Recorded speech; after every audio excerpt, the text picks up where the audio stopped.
Olá, o Viver e Empreender Podcast está no ar, eu sou Estela Jordi e ao lado do meu amigo Alex Viana, eu tenho o prazer e a honra em receber o Dr. Edson Lovati, ele que é médico e empreendedor. Dr. Edson, que alegria te receber aqui no Viver e Empreender, finalmente você chegou de Sorocaba, certo? Sorocaba. Meus amigos, prazer estar aqui com vocês, tá? Alex, Estela, prazer estar aqui com vocês no Viver e Empreender.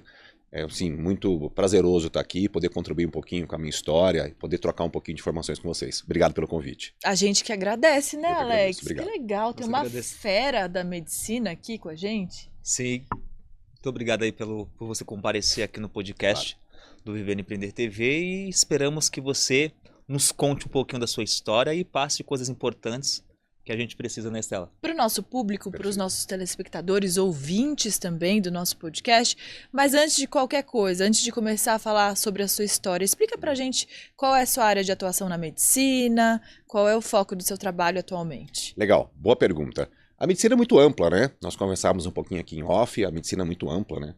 Então a gente tem uma série de áreas de atuação na medicina e eu acabo atuando de uma forma quase que generalista, né? Eu tenho um prazer muito grande de atuar na parte metabólica, endócrina, tá? Mas as pessoas me procuram por diversas coisas, até coisas mais corriqueiras, uma doença de pele, uma dor que ela não sabe explicar, mas basicamente a parte metabólica, né? Quem quer melhorar a sua saúde porque está acima do peso, ou porque está com uma saúde ok, mas quer melhorar ainda mais, quer melhorar a performance, né? Mulheres, tem um público muito grande que tem me procurado ultimamente, são mulheres que eu gosto de chamá-las de mais 40, né? São mulheres que têm 40 anos ou aproximadamente, ou mais, que já apresentam alguns sintomas como do climatério, né? Calor, uma sudorese, ressecamento de pele ou de cabelo, que muitas vezes já procuraram outros médicos que deveriam, né, cuidar dessa área, mas que de repente não tem o melhor manejo para esse perfil de paciente com essa queixa. Então eu acabo também englobando esse perfil que são essas mulheres. Muitas vezes elas vêm até mim, melhoram e trazem seus esposos, que também tem uma queixa ou outra. Ou o contrário, o esposo num dado momento resolveu melhorar a vida dele, ele melhorou fisicamente, emocionalmente, olhou para a parceira, olhou para a esposa, falou, poxa, minha esposa poderia melhorar. E traz a esposa para eu atender também. Então isso é muito comum acontecer. Muitos pacientes trazem as mães, ou trazem os pais, ou até avós para eu atender. São mulheres, né, homens de 70, 80 anos, que eu acabo atendendo também. Então meu público é muito vasto. Mas se eu tivesse que resumir tudo isso, Estela, seria pessoas que querem melhorar de alguma maneira a saúde, seja ela física, seja ela mental. A qualidade de vida, a longevidade, né, doutor? Também. Essa parte de qualidade de vida, longevidade, elas estão todas interligadas, né, com a saúde física e mental, como eu disse há pouco. Tem pessoas que me procuram, por exemplo, porque acham que a performance mental não é nem física, mental já não é mais a mesma. Então ela quer entender o que está acontecendo, se tem algum desequilíbrio, ou se pode usar alguma ferramenta, né, farmacológica ou manipulados que melhorem isso. Então tem esse perfil também. Então tudo está integrado. E a medicina, né, já tem até uma área da medicina, não é oficialmente reconhecida, mas ela chama medicina do estilo de vida.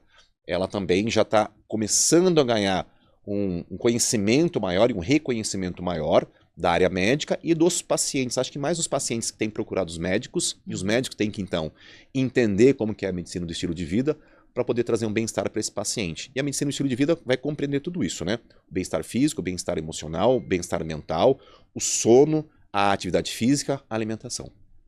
A gente pode dizer que você entende tudo sobre hormônios. Um pouquinho. Verdade, doutor? Um pouquinho. Eu gosto muito dessa área. Eu sou um autodidata, né? Também conversamos aqui um pouquinho. Eu sou um autodidata nessa parte. Mesmo antes da faculdade de medicina, eu já gostava disso, já estudava por conta própria. E na faculdade de medicina eu me aprofundei um pouco mais nisso e depois na faculdade continuo me aprofundando. Então a parte hormonal eu gosto bastante, né? E eu sou um pouco, assim, despido de alguns preconceitos em relação ao hormônio, né? Que hormônio vai matar, que hormônio vai fazer a doença A ou a doença B, né? O hormônio nada mais é que uma medicação como outra qualquer, não é balinha tic-tac, requer cuidados no uso e o devido acompanhamento com a indicação correta. Prescrição médica, acompanhamento médico, isso, né, doutor? A gente vê muita aberração por aí nas academias. Perfeito. Mas sabe, Alex Viana, antes da gente começar aqui, nós estávamos conversando em off, e a história do Dr. Edson é sensacional. E é nesse ponto que eu quero tocar, doutor. Vamos lá? Você caminhou muito para chegar até aqui. Bastante. Me conta como tudo começou, desde quando você quer ser médico, e quando você começou a empreender, enfim, estou ansiosa para saber. Vamos lá. Essa é uma história bem legal, né? Eu tive a oportunidade de contá-la algumas poucas vezes. E vamos ver se agora eu consigo contar num formato bacana que fique para a eternidade aí para as pessoas aprenderem, né? Então, eu acho que o lado empreendedor, né, quando eu pude me rotular como empreendedor, é muito recente. Mas eu já, de uma maneira ou outra, já tinha essa parte de empreendedorismo dentro de mim há muito tempo, né? Como eu comentei, eu trabalho desde muito cedo, minha família é uma família muito humilde, uma família muito pobre. Às vezes as pessoas, né? Você de repente está nos assistindo aqui, no Vê Empreender, pode falar, ah, não, esse rapaz é médico, né? É de uma família abastada. Muito pelo contrário, minha família é uma família muito humilde, muito simples, né? Então isso não é limitador para ninguém, né? Não importa a sua classe social, cor de pele ou qualquer outra coisa, né? Quando você quer algo, se você quer empreender, por exemplo, é só você ir lá e empreender e você vai conseguir se planejar para isso. Mas voltando aqui na sua pergunta que você tinha me falado, né? Então eu trabalho desde muito cedo, desde os 8 anos de idade. Então eu vendia sorvete e salgadinho na rua, com um carrinho, empurrando um carrinho o dia todo. É uma forma de empreender. Isso em que cidade, doutor? Só pra gente situar. Vamos lá. Nessa época eu morava em Votorantim, que é interior de São Paulo, uma cidade muito próxima a Sorocaba, né? Eu nasci em Itu, interior de São Paulo, vivi ali muito pouco tempo, do 0 até 5, 6, 7 anos, tenho uma vaga lembrança. Depois eu mudei para Votorantim, né? Nessa época, então, nós morávamos... Eu vou falar até o nome da rua. Quem não acreditar em mim pode pesquisar. Rua Carlos Zanetti 126, Vila Gali, Casa dos Fundos.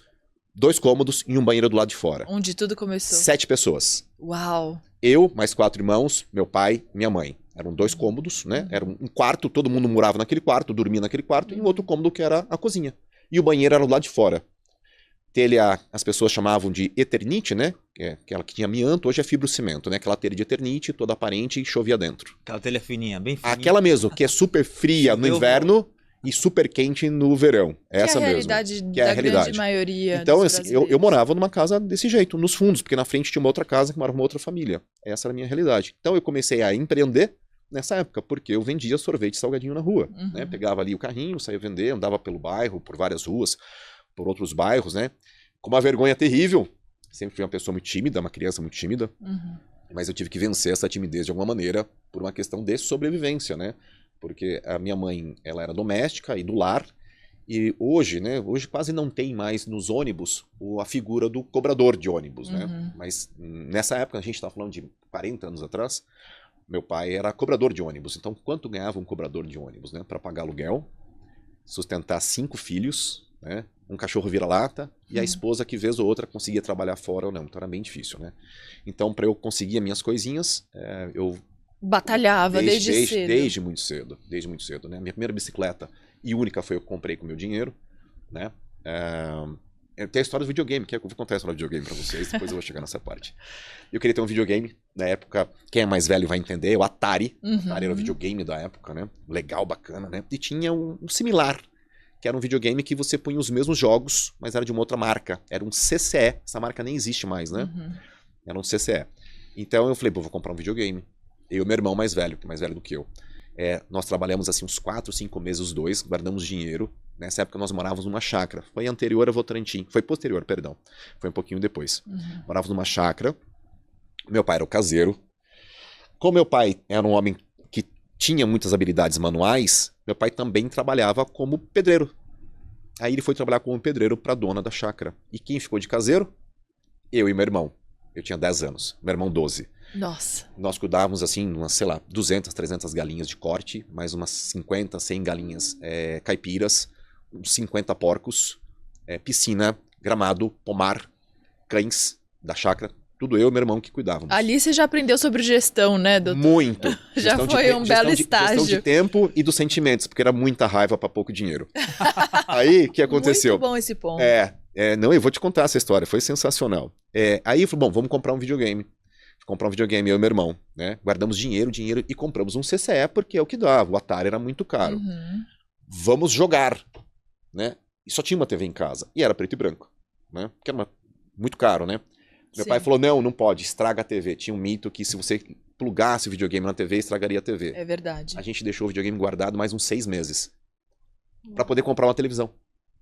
Aí nós juntamos dinheiro por mais vários meses. Eu e meu irmão usar o videogame. Compramos uma TV para poder usar.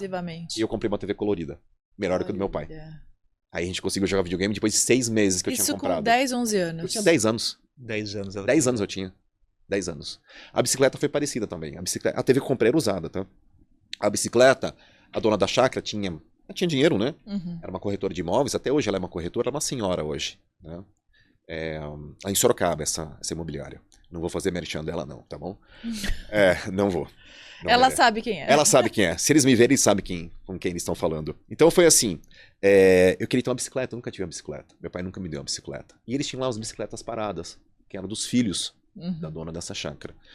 Aí, vocês querem vender? Quero, custa tanto, tanto. Eu trabalhei mais vários meses, guardando dinheiro todo mês, lá na chácara, cuidando dos porcos, das galinhas, cortando grama, limpando piscina, indo pra escola, eu ia pra escola, né? Meio período ali e meio período na escola, para poder comprar a bicicleta. Foi a única bicicleta que eu tive. Então, bicicleta, videogame, foram todas compradas por mim. Roupa, né? Minha sobrevivência desde garoto, quem faz sou eu que compro minha roupa, não sei o que, desde que eu era pequenininho. E o sonho da medicina, doutor? O sonho da medicina foi nessa época. Você já queria ser médico? Por quê? Já. Não sei. Algo latente dentro de mim, né? De querer ajudar, de querer poder fazer algo mais. Contribuir. Contribuir de alguma maneira, né? Se você é um empresário, você pode contribuir. Né? Se você é uma jornalista, um jornalista, vocês também podem contribuir. Mas eu queria contribuir de uma outra maneira, né? Como profissional, que a minha área profissional fosse essa. Então, desde essa época, eu tinha vontade de ser médico. Nessa época, da bicicleta, dos porcos, da piscina. E eu comentava com a minha mãe, uma pessoa sem instrução nenhuma, né? Que eu queria ser médico, né? E minha mãe, uma pessoa com muito pouca instrução, como eu disse há pouco, ela dizia que não era possível que eu fosse médico, porque nós éramos uma família simples, pobre, e que como sendo pobre eu não conseguiria ser médico nenhum dia. Uma grande crença limitante. Uma crença limitante, Estela, uma grande crença limitante. Isso ficou na minha cabeça, né? Não dá para eu, Edson Lovati, ser médico. Por quê? Porque eu sou pobre. Isso ficou na minha cabeça, né? A crença limitante que você citou. Esse sonho ficou adormecido por décadas, que muito mais tarde, né, eu fui ingressar na medicina, eu tinha mais de 40 anos, né? Ficou ali guardadinho dentro de mim, mas nessa época eu já queria ser médico, desde muito pequenininho. Agora só uma pausa, doutor, quantos anos você tem? Porque como assim, depois dos 40 anos e, enfim... Por enquanto eu tenho 48, esse ano eu faço 49. Muito bom, olha em outubro. só. Cuidado é tudo, né, doutor? Cara, Alex, eu posso te falar que um pouco é cuidado e o restante é sorte, tá? Eu vou te explicar o porquê. Porque...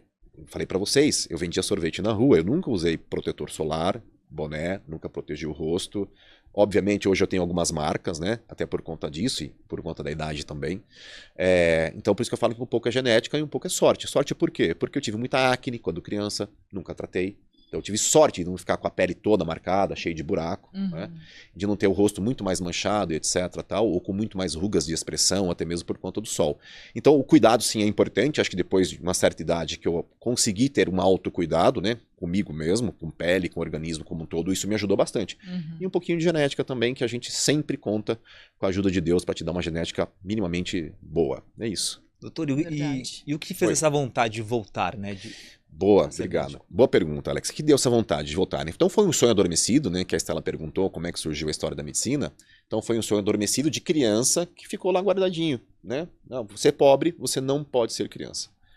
Mas quando algo tende a acontecer na tua vida, e se você de fato, lá no seu interno, você quer, as coisas aparecem de uma forma ou outra. E você tem que saber enxergá-las, né?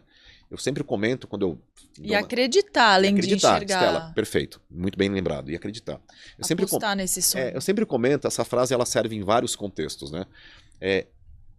Quando você quer uma coisa, de fato, ela acontece, né? Então, o que você procura? Você procura a medicina? Quando os sinais da medicina aparecerem, se você de fato querer, você vai conseguir reconhecer. Isso serve para um exame de laboratório, tá, gente? Serve para um exame. Se eu procuro no exame do Alex determinada situação, mas eu não sei o que eu estou procurando, aquilo pode estar ali latente no meu rosto, aparente ali, mas eu não vou conseguir reconhecer isso num exame escrito num papel. Não vai enxergar isso, né? Não vai enxergar. Isso serve para tua vida também, tá? Então o sonho da medicina ficou adormecido. Eu fui fazer várias coisas, né? Eu trabalhei de servente de pedreiro, fui vendedor de rua, trabalhei de balconista de lanchonete, chapeiro de lanchonete. Chapeiro é o cara que faz o lanche. Chapeiro de lanchonete. Eu tinha 14 anos e eu trabalhava em turno noturno. Eu entrava às 22, saía às 6 da manhã. Nunca teve preguiça? Nunca. E uma coisa que você falou é importante, né, doutor? Às vezes as pessoas veem você crescendo, chegando em outro patamar e acham que foi sorte, né? Foi sorte. O que será que ele fez? Ontem eu encontrei um casal de pacientes. Eu estava almoçando no restaurante, encontrei um casal de pacientes que vieram até mim para me cumprimentar. E ele tem uma oficina mecânica só de carros importados. E ela é empresária também. Ele comentou que quando ele montou a oficina, diziam que ele estava traficando, né? E eles estão indo para Portugal hoje, né? Então ele consegue morar em Portugal, gerenciar a oficina mecânica dele, que está aqui no Brasil, lá em Sorocaba, tá? Wilson e Dani, abraço para vocês, tá bom? Então, falaram que ele era traficante. Muito provavelmente alguém deve falar que eu sou traficante hoje, porque eu consegui fazer medicina, não sei, tá bom?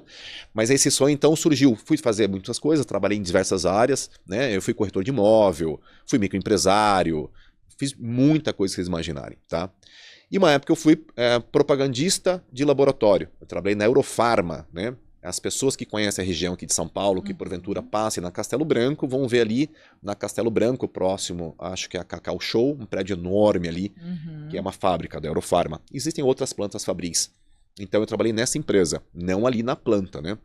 Eu trabalhava na parte comercial, que eu fazia a visitação médica. Visitava os médicos, conversava com os médicos, deixava artigo científico, deixava amostras, né?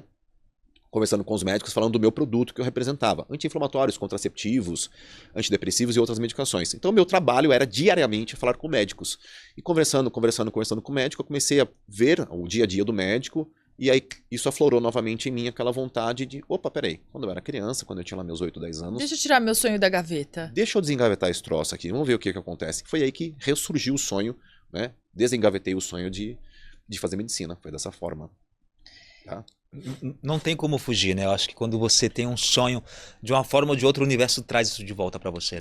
Traz de volta, é aquilo que eu falei de você poder reconhecer os sinais, né? Aí depois teve toda a preparação, né? Como é que eu fui para medicina, a questão financeira, para entrar numa faculdade, para concluir a faculdade, a preparação, e aí o empreendedorismo está diretamente ligado a isso, que de uma forma ou outra você está empreendendo, né?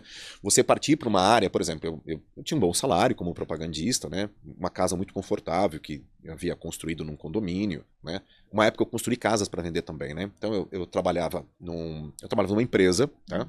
Uma empresa familiar, que trabalhava com aluguéis, então eu fazia gestão de galpões alugados, de salas comerciais alugadas, eu fazia gestão, né? Eu fui contratado por uma pessoa muito famosa, ela me contratou.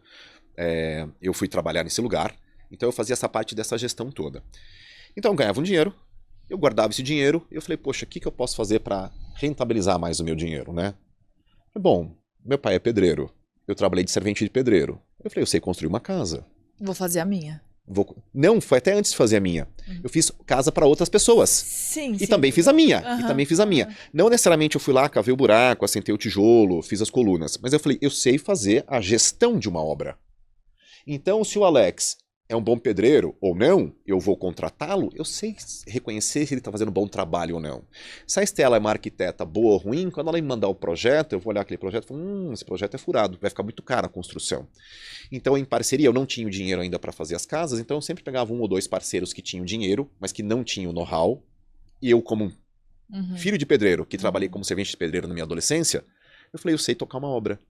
Então eu contratava as pessoas, eu comprava os materiais, e foi uma forma de eu conseguir mais dinheiro enquanto eu trabalhava nesse local que eu administrava esses galpões. Depois eu fui ser representante. Oi. Sempre muito organizado e pensando grande, né, doutor? E eu percebo que o seu modelo de negócio atualmente ele é muito diferenciado. Tá.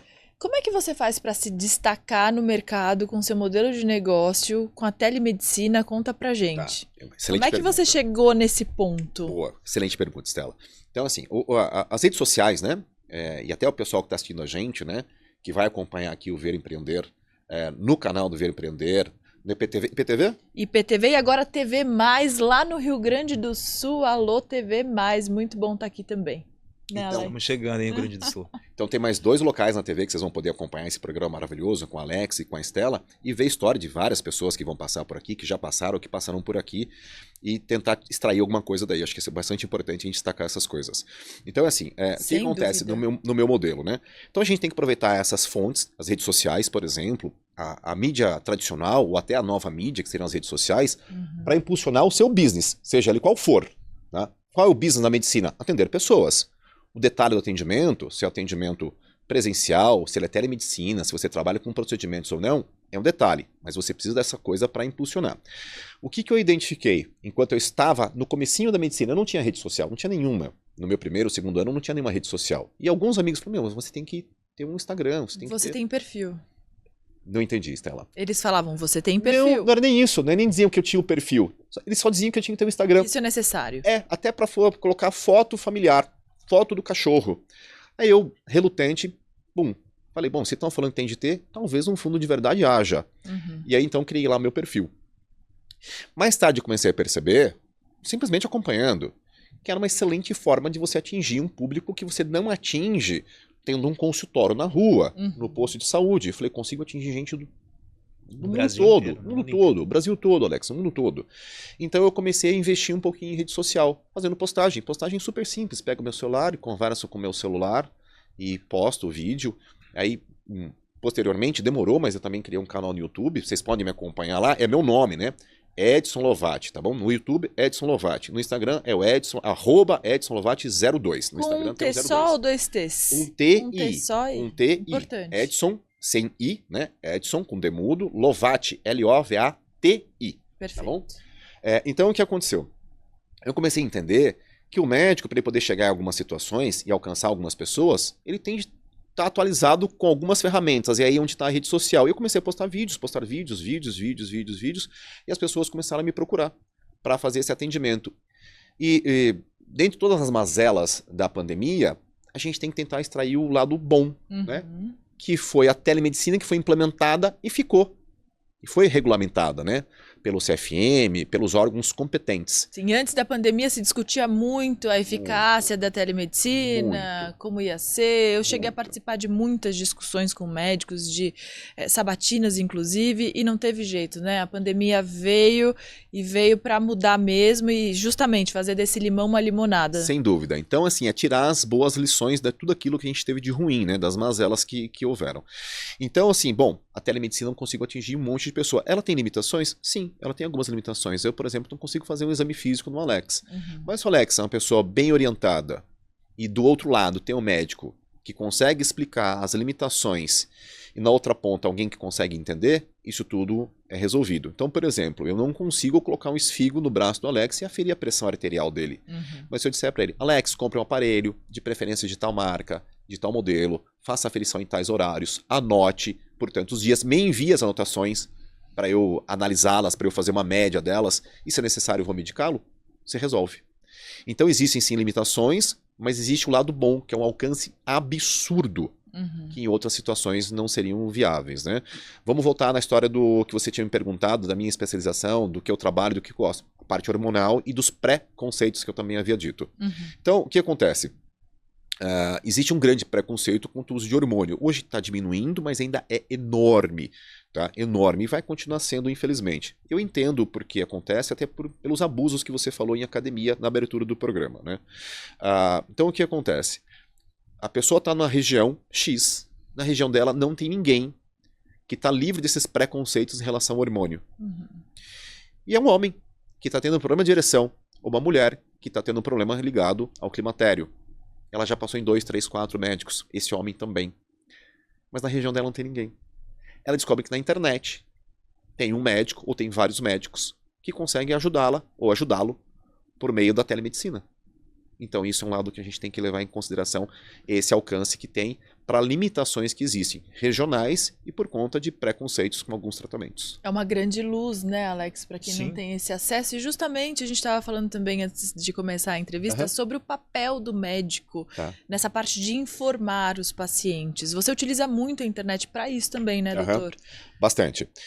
Acho que a parte de educação, vamos chamar assim, ela é muito importante para N situações. Né? Então, vamos lá. Tem um paciente que me procura, né? Ele tem uma série de dúvidas. Eu já tive paciente que me procurou, né? O paciente era gay, tá? Ele queria tirar dúvida sobre transmissão de ISTs, né? As doenças sexualmente... Anteriormente DSTs, hoje ISTs. Ele tinha essa dúvida.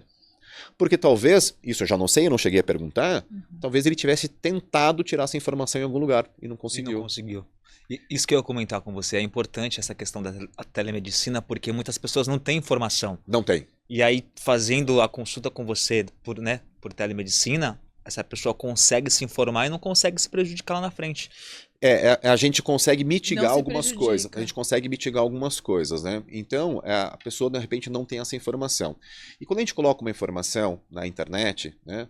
Você não precisa colocar uma informação ali que ela traz do A ao Z, mas você coloca uma ideia para que dê um start na pessoa, e se necessário, então ela vai buscar ajuda num outro profissional, ou que ela vai buscar ajuda por ela própria, mas que mostre que de repente ela está num caminho errado. Tem alguma história que tenha marcado sua trajetória até aqui? Algum atendimento que você nunca vai esquecer? Ah, tem. Uma grande ajuda, enfim. Claro, Tem. sem citar nomes por questões éticas. Claro, Estela, sem problema. Tem sim. Na verdade, assim, acho que todo atendimento, de uma forma ou outra, acaba marcando. Todo atendimento, porque nunca é igual, né? Nenhum atendimento é igual. Se eu atender você hoje, Estela, e se eu atender você daqui 30 dias, já é outro atendimento. É a Estela, é o Alex, mas é diferente. Tá? Então todo atendimento acaba sendo diferente. Pelo estado de espírito do paciente e pelo estado de espírito do médico. Tá? Eu sei que às vezes eu faço um excelente atendimento e às vezes eu não faço um atendimento tão bom. Eu sou humano, né? Eu erro como todo mundo. É claro, né? Quando eu desligo a câmera e vou iniciar de novo com um novo paciente, conto até 10, respiro e vou começar de novo, tá bom? Para começar com o espírito renovado. Mas tem sim, tem atendimentos que marcam. Às vezes marcam pelo pedido, né? A pessoa é meu paciente, fala, você atende minha mãe? Quando o cara fala assim, você atende minha mãe? Você fala, pô, trouxe a mãe para eu atender. Sinal que ele confia muito no meu trabalho. Você atende a minha avó, né? Minha avó tá muito magrinha, passamos em alguns profissionais, né? E minha avó tá muito magrinha. E teve uma paciente, olha que legal, né? O rapaz é meu paciente já faz tempo. Ele falou, eu vou pagar uma consulta para minha ex-sogra. Ex-sogra. Ex-sogra, tá? Falei, mas o que aconteceu com ela? Ó, vou te passar o telefone da minha ex-noiva, ex-namorada, você fala com ela, eu dou mais detalhes. O que eu sei é que ela é muito magra e ela sempre fumou muito, né? Tá bom. Me passou o telefone, eu me comuniquei com a ex-namorada, né? Marcamos a consulta. Resumindo, qual era a situação? Essa mulher era uma mulher jovem, 48 anos, super jovem, tá? Mas muito magrinha, ela estava acamada, tá bom? Ela estava acamada. Já sem músculos. Super magrinha. Sem massa muscular. Super magrinha. Mas olha que interessante. Ela foi ajudar o esposo a dar um tranco no carro, ou algo assim, na garagem, tá? O carro não estava em velocidade. Ela meio que tropeçou, o carro passou por cima dela. Praticamente o carro parado, né? Só deslizou assim e passou por cima dela. E ela fez uma fratura de clavícula, não lembro se a esquerda ou a direita, não me lembro. E os dois isquios. Isquio é esse ossinho que a gente está sentado em cima. Sim. A gente não tem a musculatura isquiotibial, esse osso que a gente está sentado em cima. Ela quebrou os dois, Uau. bilateralmente. Tá? E o isquio é um tratamento conservador. A gente não opera. Você fica acamadinho e espera ele calcificar. Tá? Então elas me mandaram a imagem, tinha uma imagem, o isquio estava quebrado, dava para ver, notório. Mas qual que era o problema? Tabagista de longa data. Então isso já deixou ela muito magrinha. Ela já era uma pessoa magra pela própria composição física dela. Ela já era uma pessoa magra, né? Naturalmente magra. Genética. Mas tabagista, carga alta tabágica diária por anos e anos e anos. Então isso deixou ela mais magrinha ainda. E ela já estava acamada já há algum tempo. Tempo quase suficiente, quando a gente estipula um tempo normal, de cicatrização desse isquio. Então já era para estar calcificado, e não estava. Ou seja, ela tem um problema de calcificação, muito por conta do tabagismo e do baixo peso, do muito baixo peso. Então, qual que é a ideia? Eu preciso melhorar a condição metabólica dessa mulher. Eu preciso dar a ela, ao corpo dela, condição desse corpo cicatrizar mais rápido. Esteroide anabolizante. Nandrolona, conhecido popularmente como Deca. Tá? Decadurabolin. Tá? Então eu prescrevi para ela. Que bem utilizado é um... Essa é uma das indicações, Estela. Né? Quando a gente usa, e aqui sem hipocrisia alguma, quando a gente usa esteroide para estética, sem hipocrisia, tá bom? É uma indicação de bula? É uma indicação da criação dessa medicação? Não. Não é para isso. Não é para isso. Se você for olhar na bula, não. Tá bem? Qual a indicação? Pessoas magras, essa senhora, por exemplo, né? Sarcopênica, né? Uma pessoa grande queimado, você vai usar esteroide? Sim, é indicação. Grande queimado, pessoa magra. A pessoa com AIDS, tá?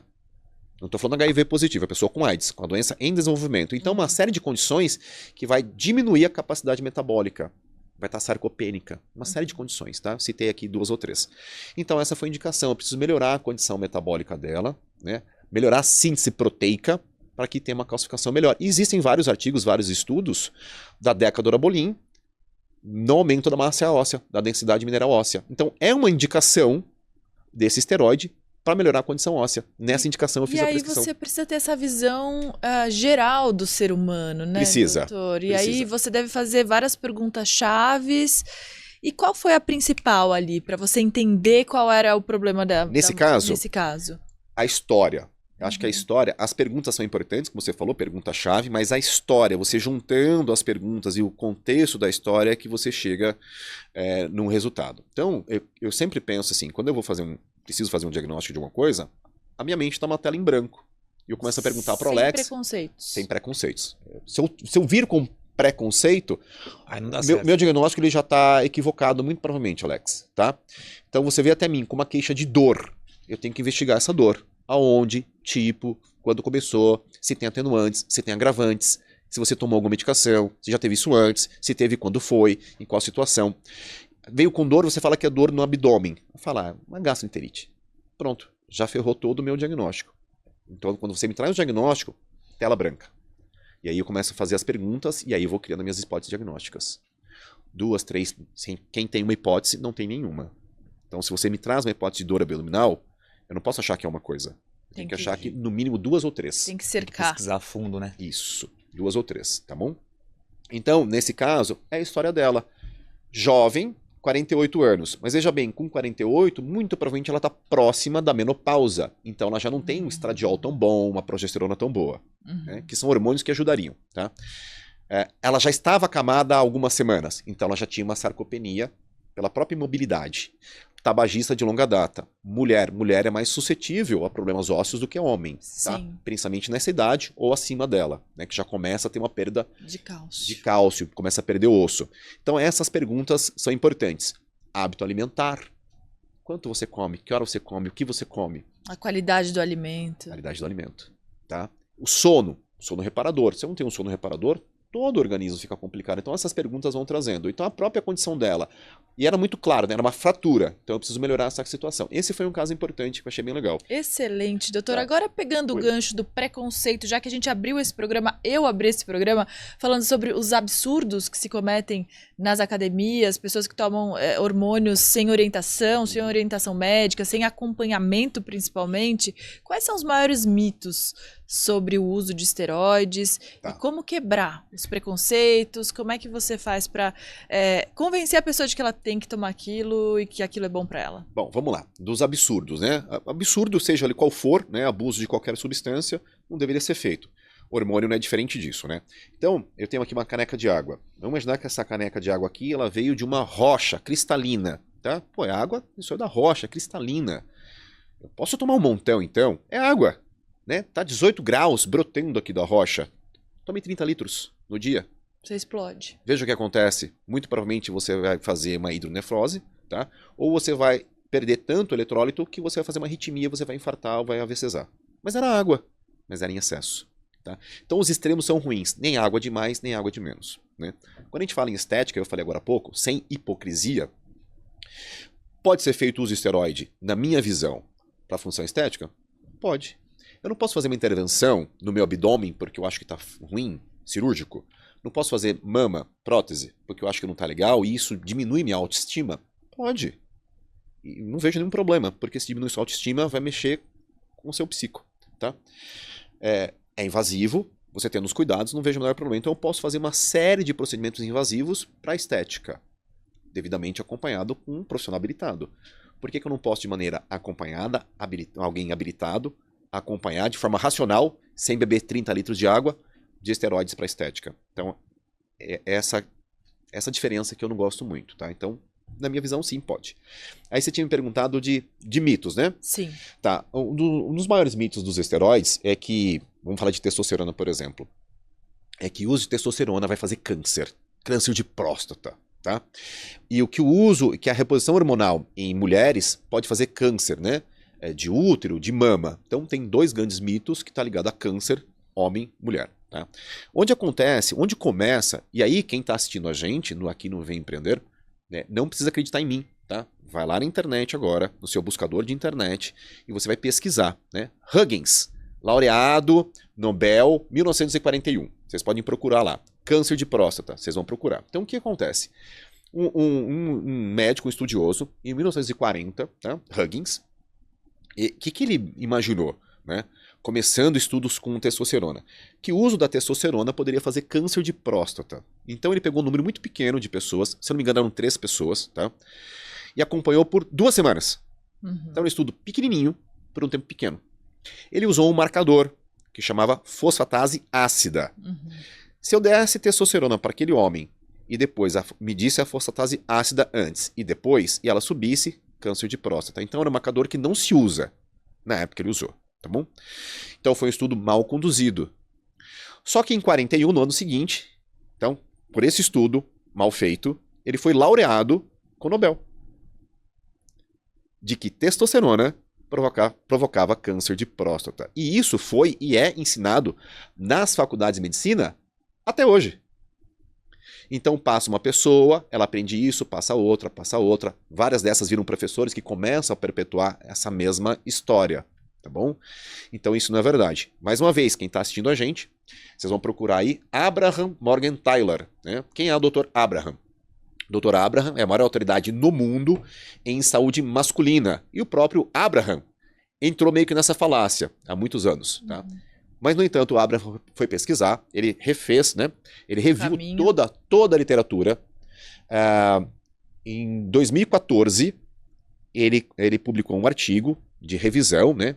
Artigo de revisão com meta-análise, o mais alto grau de evidência, que reviu a literatura daquele ano que ele lançou, retroagindo até 40. Ele falou, opa, tem coisa errada aí. Ele viu que aquilo não era verdade. Então, quem fala isso, que câncer de próstata, que testosterona não faz câncer de próstata, não sou eu, Edson Lovati. É o Dr. Abraham. Vocês podem questioná-lo, podem buscar. E de onde vem o mito? De Huggins. Que com um artigo mal conduzido, usando um marcador que não é o ideal, informou, disse e foi laureado com o Nobel de que testosterona fazia câncer de próstata. Tá? E aí gerou esse mito, né? Gerou esse mito. Inclusive no artigo eles colocam que um homem usar testosterona seria o equivalente a você colocar gasolina numa fogueira, que deixaria essa fogueira muito maior, né? Ele usou essa analogia, tá no artigo de Huggins. Então, e isso o Abraham, até dei uma aula a respeito disso há alguns anos atrás, na faculdade, colocando isso para tentar tirar um pouquinho desse mito. E das meninas, né? Onde vem o mito que a reposição hormonal é em meninas? Antes de falar das meninas, fala-se muito sobre infertilidade também. Pô, excelente outro pergunta. ponto, esse é um ponto que, será que se eu tomar testosterona eu vou ficar infértil? Tá. E eu percebo que você se baseia muito empiricamente nos seus pacientes. Também. Né? Ambas as que você coisas. Falasse sobre ambas isso. as coisas, tá? Tem a parte que a gente estuda e a parte empírica, tá? Outra coisa que a pandemia ensinou para nós, Estela, Alex, é o seguinte. Todo mundo fala de artigo, né? O artigo de mais alta evidência, o artigo isso, artigo aquilo outro, tá? Existe a ciência da observação. E todos os artigos, sejam eles lá do alto da pirâmide de evidências, né? Ele começa com a observação. Sim. Então, se eu não observo um fenômeno, como é que eu vou fazer um artigo sobre um baseado fenômeno? Em quê? Qual é a sua amostra, né? Lembra do que eu falei, né? Quem não sabe o que procura não reconhece quando encontra. Então eu tenho que saber identificar algo da natureza ou o que acontece. Então, empiricamente é isso, eu observar nos meus pacientes, tá?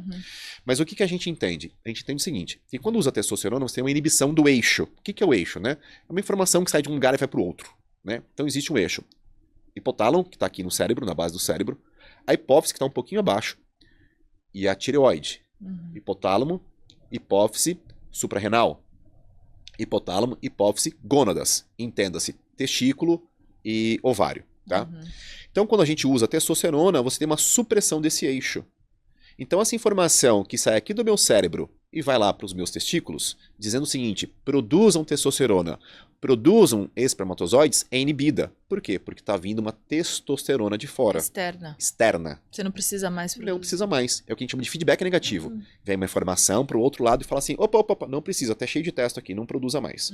Então, quando para a minha produção de testosterona, também para a minha produção de gametas, né, de espermatozoides.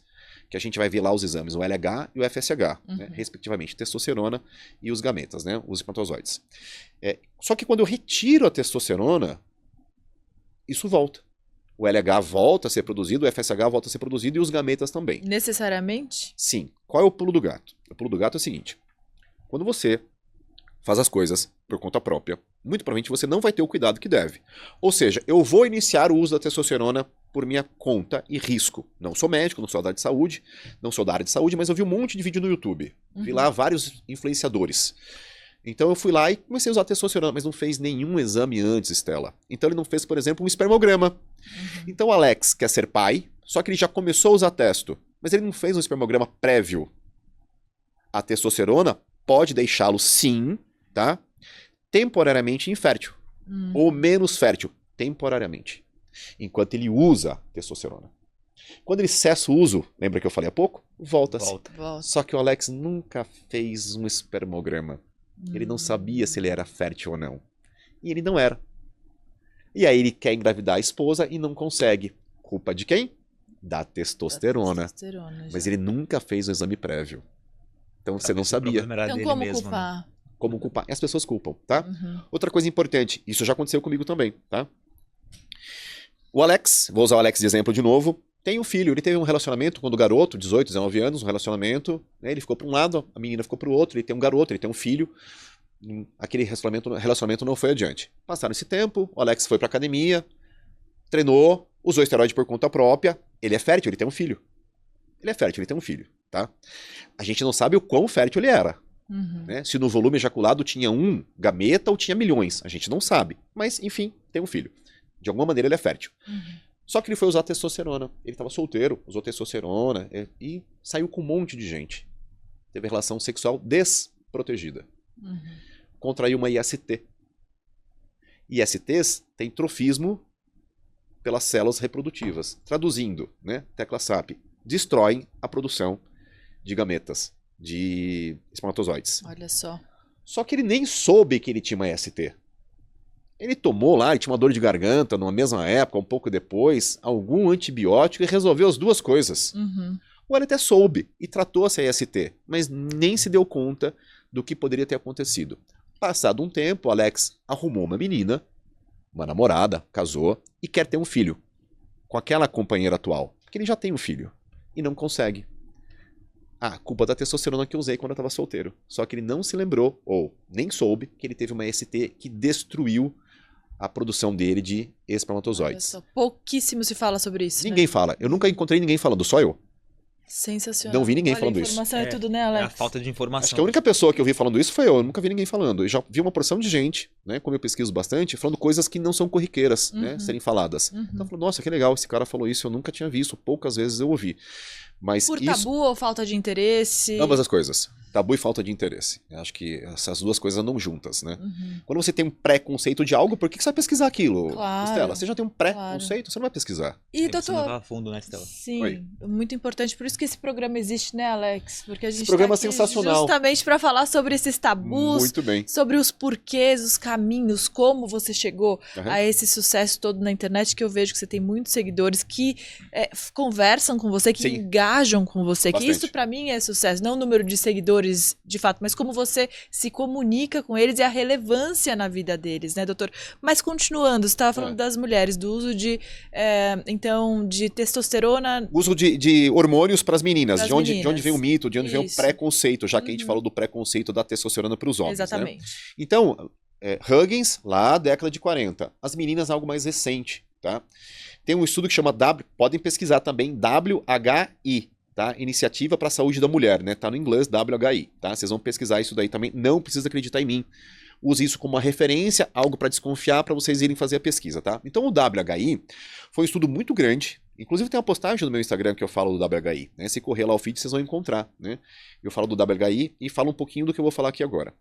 Tinham muitas mulheres, ao contrário de Huggins, esse é um estudo gigantesco, mais de 10 mil, acho que são 16 mil mulheres, se eu não me engano, tá? Não vou lembrar os dados exatos agora, por isso que eu não vou falar os números exatos. Mas algo muito assim, número bem grande. Isso é legal, um monte de gente no estudo, né? Uma porção de gente, eu consigo avaliar uma porção de coisa. Só que essas mulheres não foram selecionadas de maneira correta. Ou seja, tinha mulher de 40, tinha mulher de 60, 70, tá? Tinha mulher que não tinha doença nenhuma, tinha mulher que já tinha doença. Era hipertensa, era diabética, já teve câncer, ou tinha história de alguma doença familiar. E todas foram enfiadas nesse estudo, sem nenhum critério de seleção de quem ia participar. E foi dado a elas um estrogênio conjugado de xixi de égua, tá? Que é o Premarin, nome comercial Premarin, né? Pode procurar, Premarin, tá bom? a estrogênio conjugado do xixi da égua prenhe. Então era um hormônio sintético para essas mulheres. E várias desenvolveram uma série de problemas. Tanto que esse estudo foi interrompido alguns anos antes do prazo final que ele deveria ser acompanhado.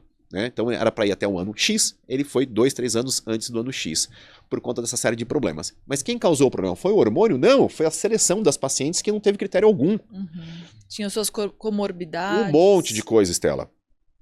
E eu me lembro disso, eu me lembro dessa reportagem no Fantástico. Numa época... Eu lembro também. Você lembra disso? Eu lembro. Numa época em que o Fantástico tinha assim, uma audiência absurda. Então isso foi para a população, isso foi para a saúde, né? Para médicos, enfermeiros, etc. E criou-se um preconceito em relação a isso. Mais tarde, as pessoas que foram responsáveis pelo WHI tiveram de se retratar, dizendo que aquele artigo não foi bem desenhado, foi mal conduzido e que tinha uma série de problemas. O estrago já tinha sido feito. Nossa. Era tarde demais. Olha a responsabilidade. Era tarde demais. Tá? Era muito tarde. Então o estrago já tinha acontecido. Né? A reputação dos hormônios para tratar as mulheres, por exemplo, no climatério e menopausa, já tinha acontecido. E isso é algo que até hoje, apesar de nós sabermos, e você mesmo comentou, Alex, que você viu essa reportagem, até hoje isso é propagado. Sim. Em faculdades. Então, eu me lembro dos meus amigos que formaram comigo, o único que falava em hormônio era eu. Ninguém. Então, o pessoal está muito atrasado nisso, né? A Estela perguntou sobre a parte de internet, como é que eu chego nos meus pacientes, né, do meu case, né? Eu fui para a internet, até de maneira tardia, poderia ter ido antes. Lembra que eu falei que tinha uma resistência a criar um perfil no Instagram? Uma certa vez eu comentei com uma colega de faculdade que faltava na faculdade, por exemplo, algumas noções para os alunos de empreendedorismo. Exatamente. Que você traz já de uma vida muito empreendedora. Você tem esse diferencial, né, doutor? Faltava. Aí a minha colega falou assim, imagina, eu vou ficar fazendo dancinha na internet. Eu falei, não é bem isso. Não é dancinha. É você saber usar a ferramenta. Sim. E olha que interessante. Eu cheguei algumas vezes a falar com a parte da coordenação para que eles trouxessem alguém. Não era eu, tá? Mas para que trouxesse alguém, médico ou da área da saúde, e que desse aula de empreendedorismo pros alunos. Não foi acatado. Não foi, tá? Então o que acontece? O que eu pedi? Por exemplo, quando o médico se forma, o médico vai ser PJ. Né? Dificilmente ele vai ser CLT, ele vai ser PJ. Sim. A garotada não sabia o que era PJ. Os médicos são muito técnicos, estão muito focados ali no que eles fazem, não tem um pensamento macro, né, doutora? Tem, Estela. Aproveitando então o ensejo, como é empreender na saúde, na sua opinião, aqui no Brasil? Eu sei que você é muito arrojado, você está fazendo seu caminho de um jeito brilhante, Tá. Mas de maneira geral, em linhas gerais, como é empreender? Empreender no Brasil é muito difícil, né? Especificamente na saúde. Eu falo que o empreendedor no Brasil ele é um herói, né? Porque impostos, tem uma carga muito grande do Estado em cima do empreendedor, seja ele de qual área for, né? Na saúde, e em especial, né, eu tenho um pouquinho mais de know-how para falar da medicina, você fica muito amarrado, né? Tem um monte de amarras, né?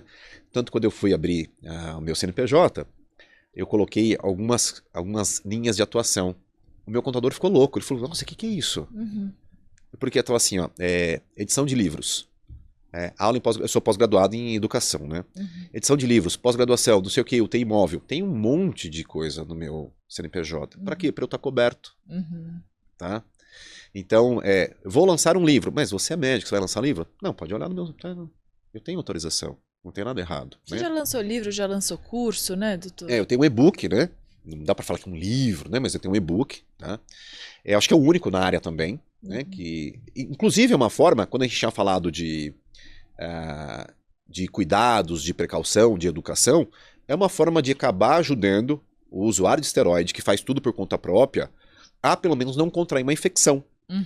Porque é um e-book que fala de autoaplicação, ensina a pessoa a se autoaplicar. Então, que agulha usar, fala que é descartável, onde aplicar, tem um desenho do local para aplicar, para fazer a aplicação correta. Muito bom. Justamente para prevenir, né, outras situações, como por exemplo uma infecção, alguma coisa assim. Então o meu e-book é a respeito disso, tá? E tem um curso também na internet no mesmo sentido, para aquelas pessoas que não têm acesso e não conseguem pagar uma consulta, mas que eu sei que vão fazer o uso de esteroide e farão, Tá? De um jeito ou de outro. Farão. E a importância, né, do e-book. Você tá passando, as pessoas começam a se automedicar sozinho, Sim, certo? sim. Você tá explicando a forma correta. Isso. E aí pode vir uma pessoa e interpretar de mau jeito, né? Ah, Pode. não, ele tá ensinando a pessoa a se auto-injetar um anabolizante e tal. Isso. Sendo que você tá passando a informação. É o contrário, né, Alex? É o contrário. Porque a gente tem prevenção primária, secundária, terciária. Eu chamo de prevenção quaternária, tá? Se a gente for procurar lá nas premissas do SUS, etc, tal, não é a minha área, tá? Preventiva, mas enfim.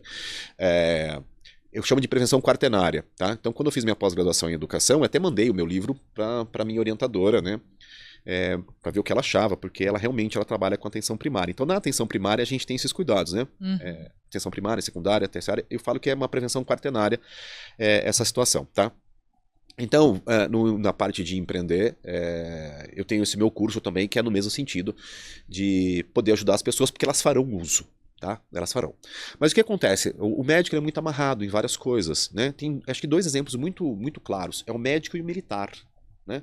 O militar, ele não pode, por exemplo, se não for dar aula, tá? Ou ser militar e da saúde ter outra forma de ganho. Não pode. Militar não pode. Né? Eu sei porque eu fui militar também, não sei se eu comentei isso com vocês, tá? Não. Por 7 anos, tá bom? Então Uau. também fui militar, tá? Quantas Já vidas, fiz de tudo um pouco, né? Quantas vidas o doutor viveu, hein, Alex? Várias. Viana? Quantas vidas em 48 anos? Uma por só. chegar até aqui? Uma só, mas foi muito intensa. Sim. Né? Então, o militar só pode dar aula, legalmente ele pode dar aula, e ele pode ser da saúde.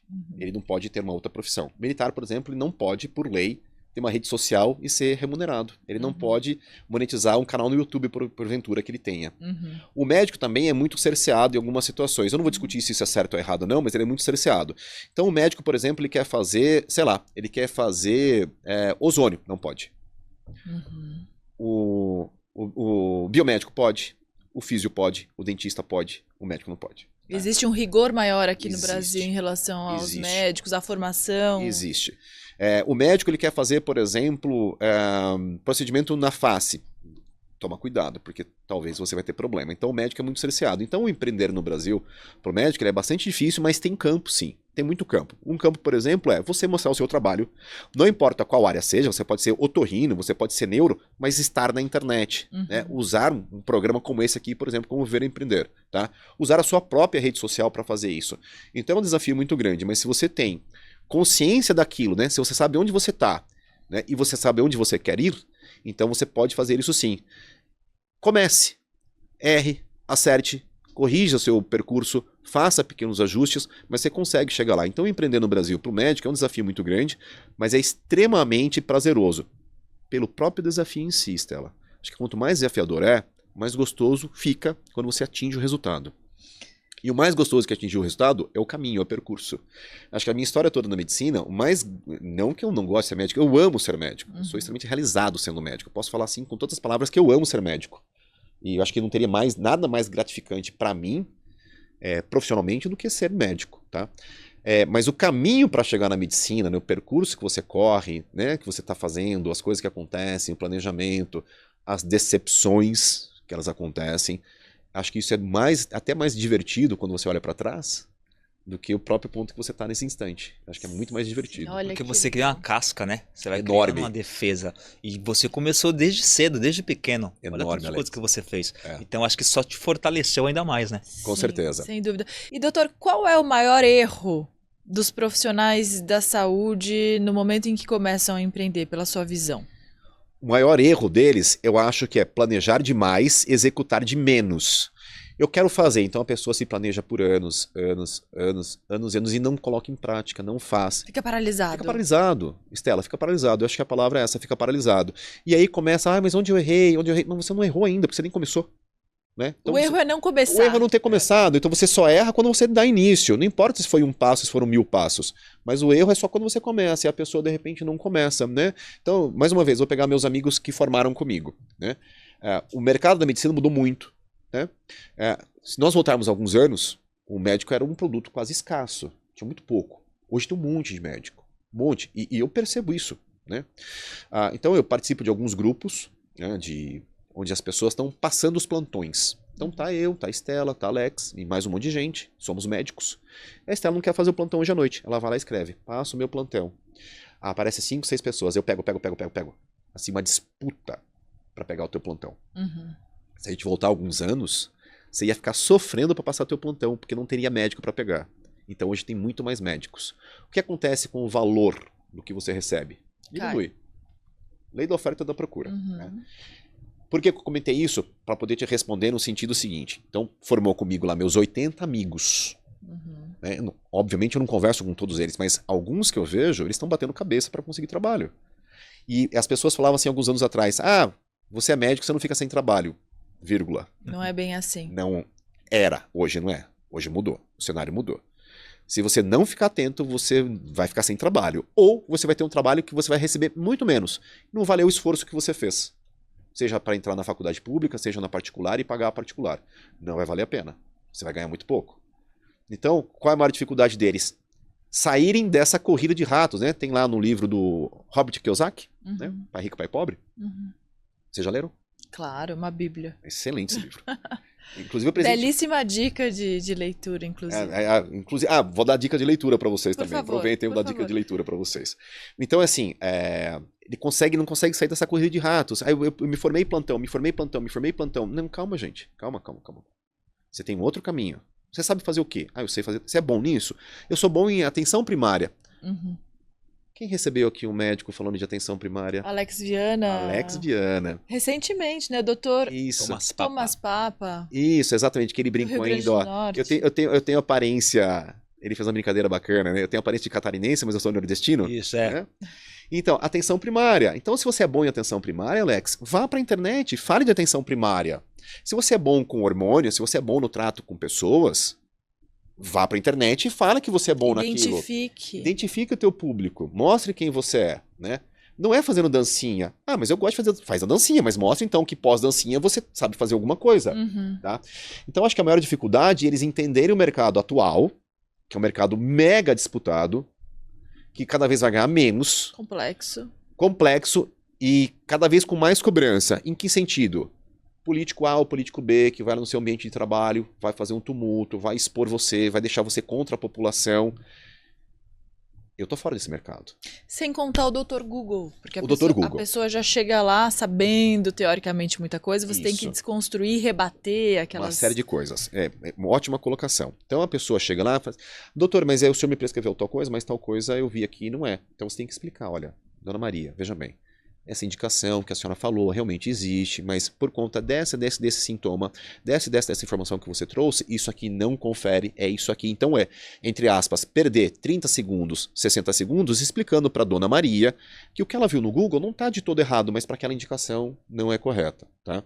A gente tem várias medicações que antidepressivo. Eu posso usar antidepressivo para dor, mas eu não estou com depressão, doutor. Meu caso é dor. Então, mas eu posso usar esse remédio para dor. E às vezes a pessoa só acha a informação que aquele antidepressivo é para dor. Aí já chega lá com a opinião formada, né? Aí eu prescrevi para você, não, doutor, eu não estou com depressão, meu problema é dor no ombro. Não, calma, tem essa outra indicação, né? Então a gente tem essas coisas.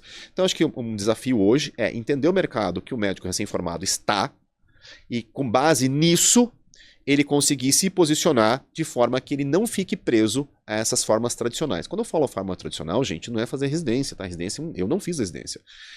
Residência é um excelente caminho e correto, mas na residência você também mostrar quem você é.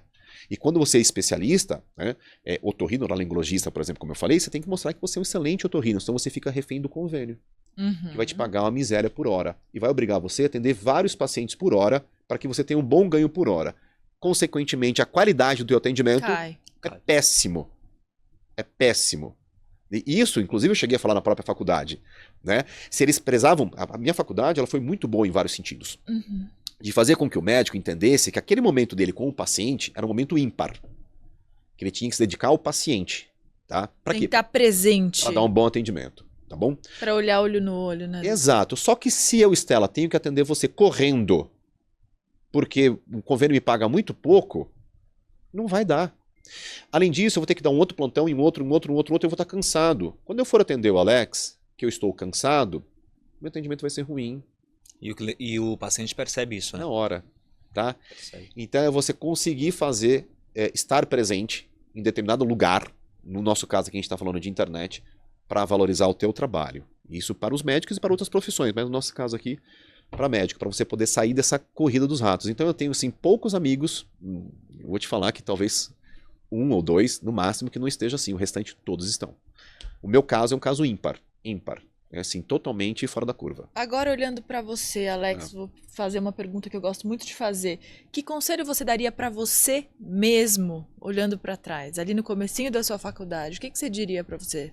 Eu devia ter começado antes a empreender na internet. É isso que eu teria feito. Olha só. Eu teria feito o que eu faço hoje, mas eu teria começado até antes, tá? Lembra que eu relutei a ter um Instagram, foram 2 colegas que falaram para eu ter, né? E eu teria um pouquinho mais de cuidado com as coisas que eu posto, porque, como eu comentei, né? O meu canal no YouTube é meu nome, Edson Lovati, com T e I. O meu Instagram é o @EdsonLovati02. O 02 tem uma explicação. É porque eu perdi 2 contas antes. E por que perdeu? Porque eu falei coisa que o Instagram na época não gostava. Algoritmo. A gente tem que saber jogar com o algoritmo. Também. Estudar isso também, então né, essa é uma doutor? lição que eu acabei aprendendo que eu teria feito. Então, assim, olhando para trás, para mim mesmo, né? O que eu teria feito diferente nessa parte de empreender na medicina, falando de internet? Eu teria começado mais cedo e teria um pouquinho mais de cuidado nas coisas que eu escreveria. Talvez escrever cifrado, escrever com alguma... eu vou escrever tal coisa, mas não escreva de forma literal, escreva de forma que a pessoa tenha que interpretar, senão o algoritmo vai pegar você e vai derrubar a tua conta. Eu perdi 2 contas. Por isso que é o Edson Lovati 02. Porque era o Edson Lovati, virou o Edson Lovati 01, eu perdi de novo e virou o Edson Lovati 02. Quanto tempo você tem, então, de empreendedorismo médico na internet? Eu tenho, Estela, considerando a minha última conta, 3 anos. 3 anos. Desconsiderando as 2 primeiras. 3 anos. E é um diferencial, né, doutor? É um diferencial importante, Se Alex. você não procurar mudar sempre, você acaba ficando para trás. Porque do jeito que as coisas estão indo, né? Fica para trás. Então, assim, você tem que estar antenado naquilo que acontece na tua área, né, na sua área de atuação. Então, eu tenho que estar sabendo o que acontece nas coisas da medicina. E eu tenho que estar atento às coisas que estão ao redor. Né? O que as coisas que estão ao redor? Inteligência artificial, a rede social, o algoritmo. O que é melhor agora? Eu fazer uma postagem, fazer um Reels? Né? O que está pedindo? Isso tem que estar atento porque vai entregar a sua informação para mais pessoas e você vai ter um retorno melhor de estudo. Tá? Esse é um temaço. Qual é o papel do médico, na sua opinião, agora em tempos de inteligência artificial? Nossa. Agora que vai te sobrar mais tempo, que a inteligência artificial vai sim interpretar muitos exames, o médico, como ele vai se posicionar em relação ao paciente? Eu conversei uma vez com uma pessoa que foi meu professor. Ele era radiologista, né? Então ele trabalha com imagem, né? Então, se você pega lá e interpreta uma imagem, tem uma imagem ali, vou interpretar essa imagem e vou dar um laudo, né? A inteligência artificial faz isso. Então, mas o radiologista, né, o médico que trabalha com imagem, né, vai perder o emprego? Ele acha que não, tá? Então, a inteligência artificial, ela vai ajudar uma porção de coisa. Eu acho que ela vai ajudar numa interpretação dessa, por exemplo, de uma imagem, mas a interpretação da imagem, ela é só a interpretação da imagem. Cadê o paciente? Eu preciso fazer a correlação da imagem com o paciente. Então, acho que ela vem para ajudar, mas, por exemplo, eu vou digitar, eu estou conversando com você e estou digitando. Tá? Então, a inteligência artificial, eu estou conversando com você, ela já está anotando tudo para mim. E eu não estou escrevendo nada. Poupa o seu tempo. Poupa meu tempo. E melhora meu foco em você. É claro, quando a gente está conversando com o paciente, a gente está anotando, você já criou uma certa habilidade de digitar sem perder o foco no paciente, no que ele está falando. Mas é óbvio que se eu não estou digitando, eu só estou prestando atenção em você, a chance de eu perder detalhe é menor. Tá? Porque eu só estou conversando com você, fazendo as perguntas. E ela está fazendo o prontuário para mim. Sim. Tá? Então há uma chance menor. É claro que o mundo chegou até onde chegou, com o médico conversando com o paciente e escrevendo ou digitando. Não atrapalhou a evolução do mundo e nem matou pessoas isso, tá bom? Mas se eu tô aqui, dedicado a você, 100% conversando com você, e principalmente a depender da especialidade, por exemplo, o psiquiatra, eu não perco nada do que você fala. Porque ela tá anotando tudo para mim.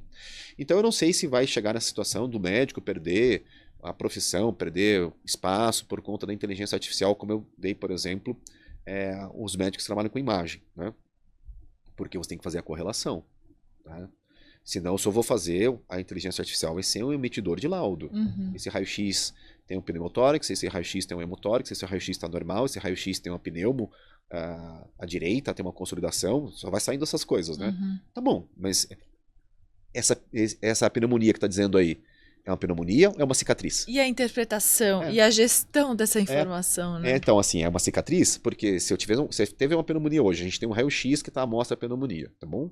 Se daqui 2 meses você já foi curada, né? Você veio até mim, identifiquei a pneumonia, que não precisa de raio-x, tá? É um diagnóstico clínico, tá bom? Mas as pessoas acabam pedindo raio-x também. A gente fez um raio-x então. E aí tem uma imagem. Tratei você de maneira correta, né? Uma pneumonia da comunidade, tranquilo de tratar. Só que daqui 2 meses, por algum motivo, você fez um outro raio-x, você teve uma tosse. Aí olhou, puxa vida, tem uma pneumonia aqui. Não, era aquela ainda. Aquela consolidação tá lá ainda, ela vai demorar para sair. Então, a depender do que acontecer, se a pessoa simplesmente olhar a imagem, não importa quem fez o laudo, se foi um humano ou se foi inteligência artificial, vai falar que está com pneumonia de novo. Ou ainda, ou não foi tratada. Mas na verdade era só uma cicatriz que mais algumas semanas ou meses ela vai desaparecer, tá? Então, eu acho que sempre tem que ter interface humana. Sempre. Eu não vejo diferente disso. Hoje. Amanhã ou depois, vocês podem me convidar, eu vou vir aqui de novo no Viver Aprender e falar diferente em relação a esse assunto. Mas hoje eu entendo que isso não vai acontecer. O médico vai perder muito mais espaço por questões políticas, econômicas, socioculturais, tá? Do que pela inteligência artificial. Sem dúvida. Eu penso dessa forma, tá bom? Aproveitando, antes Oi. da gente ir embora, porque infelizmente, Alex, a gente tem tempo nesse programa, senão eu ficaria aqui a Bate-papo. tarde inteira, Tem tenho um muita monte informação de coisa bacana pra te perguntar. Só me chamar de novo. Tecnicamente, eu tenho várias dúvidas aqui, mas a sua história é tão rica, doutor, que a gente fica aqui, a gente consegue ficar um podcast inteiro falando só sobre você, sobre a figura humana que você representa. Tá. Antes de ir embora, Alex, quero perguntar pra ele. Qual é a mensagem hoje que você quer deixar para a posteridade, que você vai ouvir esse podcast, assistir esse podcast e falar, olha lá o que eu falava ali em 2025? Ó, eu vou repetir o que eu tinha falado aqui, né? Quem não sabe o que procura não reconhece quando encontra. Por que eu estou repetindo isso? Porque serve para a vida. Como eu falei para vocês, serve para um exame de laboratório ou serve para aquilo que você quer. Tá? Então, se você quer algo, não importa. Eu quero um carro, eu quero casar, eu quero ter um bom relacionamento, eu quero ter um bom relacionamento comigo mesmo. Você tem que buscar isso, tá bom? E quando a gente vai falar de empreender, né, é o R pouco e R rápido. Tá? Não se planeje por anos e anos e anos e fique na inércia. Saia da inércia. Comece, corrija. Né? Investimento, eu comecei a investir, eu quero começar a investir em ações. Então, vou fazer 38 cursos para começar a investir em ações? Não, estuda um pouco, faça 1 ou 2, compre a primeira ação, compre R$100 em ações. 100! Se você perder, foram R$100. Você não vai ficar nem mais rico nem mais pobre. Foram só 100, mas você errou. Beleza, esse erro eu não cometo mais. Tá? Por que eu falei de ações? Justamente porque numa época eu comprei ações que, enfim, a gente pode falar isso num outro bate-papo, que me mantiveram, né, me renderam dividendos que me ajudaram a passar esse período todo, além do meu trabalho, etc., né, enquanto eu estava na faculdade. Então, assim, R pouco, R rápido, tá? E tente reconhecer, né, procurar e reconhecer aquilo que você quer na sua vida, seja pessoal, seja profissional. Chama pra ação. Chama pra ação, exatamente. Show de bola. Tá bom? A gente agradece muito a sua presença, né, Alex? E esperamos que volte mais vezes. Só me convidar, Alex, né? Foi um prazer estar aqui com você, Estela, um prazer estar aqui com vocês. Igualmente. A todos que estão nos assistindo, que vão assistir no Spotify, que vão ver na TV, que vão ver no Instagram, que vão ver em todas as mídias, né? Prazer estar aqui com vocês. Se vocês gostaram, né? Falam com esses dois aqui que são maravilhosos para me chamarem, eu volto novamente. Muito obrigado. Obrigada. Edson Lovati é o nome dele, ele que é médico e empreendedor, tem uma história fantástica. O Viver e Empreender Podcast fica por aqui. Muito obrigada pela sua companhia, pela sua audiência e até uma próxima. Tchau, tchau.